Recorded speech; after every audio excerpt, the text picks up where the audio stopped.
Үйлчлэлтийн бэлтгэл ажил түүнийг эрчимжүүлэх тухай асуудлаар та бүхэнтэй өнөөдөр Хөсгөд аж ахуйн сайдын хамтаар бас уулзалт хийж байна. Энэ аймаг сумын аюулгүй нөөцөд өвчтөжөл бэлтгэх ажлыг цаг алдгүй зохион байгуулах, зуншлаг тааруу байгаа хадлан бэлтгэх боломжгүй аймаг сумууд бусад аймаг орон нутгаас өвчтөжөл бэлтгэх худалдан авах талаар хамтран ажиллах, ялангуяа Баян Улгийн Завхан аймгийг одоо сүүлийн 3 жил дараалан өвчтөжөлийн нөөц үрдүүлэлтийг 50-аас доош хувьтай биелүүлж ирсэн тул эртнээс анхаарч ажиллах шаардлагатай.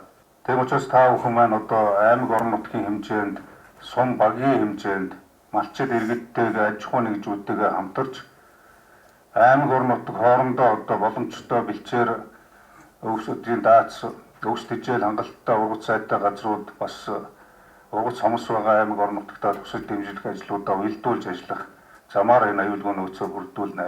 Зуншлах сайтай аймаг сумдын нутагт малчдыг баг бүлэг болгон хадлан тэжээл бэлтгэх нь тусалж бэлтгэгт нь одоо тусалж дэмжих ажлыг зохион байгуулнаа. Хадлагын талбайг оновчтой хуваалцах, зохистой ашиглах, хадлагын талбайгүй аймаг сумдад хадлагын талбай ашиглуулах ажлаа бас дөрвөн хэснээр зохион байгуулж ажиллана. Аймаг сумын хэмжээнд мал мах бэлтгэх, нийлүүлэх ажлыг малын чанар, сүргийн бүтэцт одоо бас зохис тарьцаанд тулгуурлан зохион байгуулах.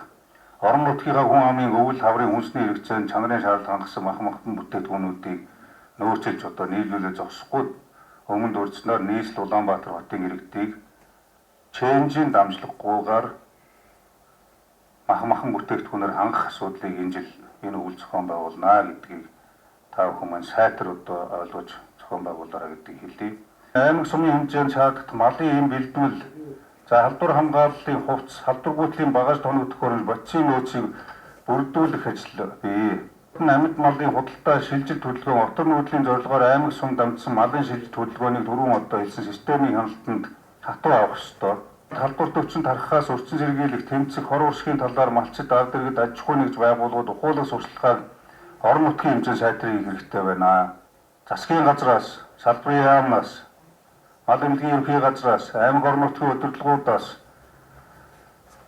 тодорхой арга хэмжээ авч хөрөнгө мөнгө зарж өчнөө ажил зохион байгуулж байгаа хэдий ч зохион байгуулж байгаа ажил авч хэрэгжүүлж байгаа арга хэмжээ түүний үр дүн малчид иргэдэд хангалттай хүрэхгүй байна. Энэ талаар би бас холбогдох албан тушаалтнуудад үүрэг даалгавар өгсөн байна. Хэл мэдээллийн хэрэгслээр сурталчилт оролцоог нь хангах. Хэн ямар ажил хийгээд байгаа юм? Хэний төлөө ямар ажил зохион байгуулагдаад байгаа юм? Хэн юун дээр анхаарах ёстой юм? Малчид иргэд өөрсдөө мал махаа эрүүл байлгах тал дээр юу хийх ёстой гэж хаана үргэлжлүүлэх хариуцлагажуулах ажил мэдээллийг зөв өгөхөөс тогтмол өгөхөөс шалтгаална. Тэгэхээр аймаг орон нутгийн онцгой комисс, онцгой байдлын ерөнхий газар, мал эмнэлэг, хамгийн газрын хэл мэдээллийн байгууллагууд энэ тал дээр онцгой анхаарч ажиллая шүү.